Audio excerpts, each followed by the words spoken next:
விஷயம் சொல்றாங்க. பாலச்சந்தருடைய யூனிட்ல சில டயத்துல சில சில வித்தியாசமான மெட்டுகள்லாம் போடக்கூடிய ஒரு சந்தர்ப்பம் கொடுப்பார் அவர். வித்தியாசமான மெட்டுனாக்கா கொஞ்சம் வார்த்தைகள் இருந்து கொஞ்சம் கஷ்டம்னு வச்சுங்களேன்.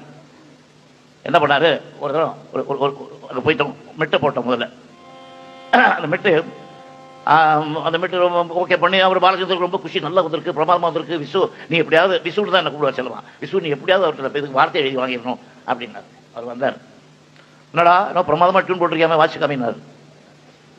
என்ன மெட்டுக்கே எழுதணும் சொல்லு, அப்பதான் வாசிப்பேன். அது மெட்டுக்கே எழுத வாசி. மெட்டு நான் பாடுறேன்.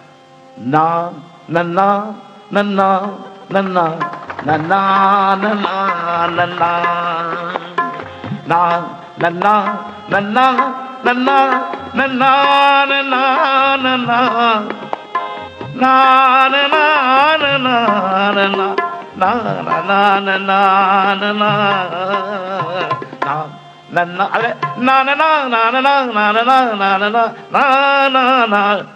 இப்படி போகுது சந்தகம். டேய் மடையா நிறுத்துற, என்னடா நான் எழுத்துக்கு இவாட்டு நான் சொல்லிட்டு இருக்கேன், பாட்டு வராது போடா அப்படின்னாரு. கம்போசிங் குரூப் இருக்கு, பாலச்சந்தருக்கெல்லாம் ஒரு பெரிய திருள். எப்படியாவது எழுதி வாங்க என்ன கூப்பிட்டாரு. என்னை கூப்பிட்டு, விசு நீ எப்படியாவது கவிஞரை ரேக்கி விட்டு, நீ தான் கரெக்டு, நீ சொன்னாதான் கேட்பாரு, இந்த டியூனை மாற்ற போகிறதில்ல, அழகாக வார்த்தை வரும், நீ ட்ரை பண்ணினார். நானும் கவிஞரும் ஒரு ரூமில் பூந்துட்டோம், யாரும் வரல. கூப்பிட்டேன், ஏயா நீ ஒரு சந்தத்தை கொடுத்துருக்க, அந்த சந்தத்துக்கு எத்தனை சாயம் நான் போட்டிருக்கேன். நான் ஒரு சந்தம் கொடுத்தா அது வார்த்தை வராதுட்டு இருக்கேன், என்ன அர்த்தம்னு கேட்டேன். என்னடா பெருசாக பண்ணிட்ட நீ, சொல்லி காமிக்கணுமா, அது கேளுங்க.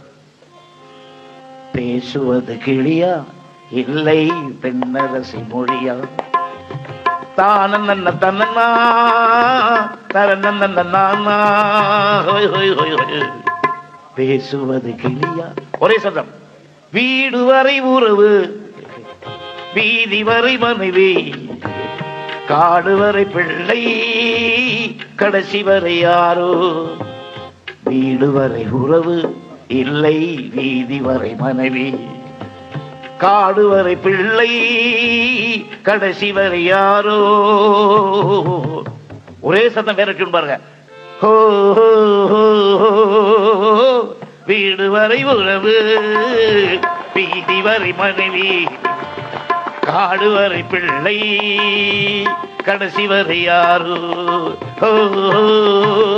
மாம்பழத்து வண்டு, வாசமர செண்டு, யார் வரவை கண்டு, பேசுவது கிளியா பேசுவது கிளி.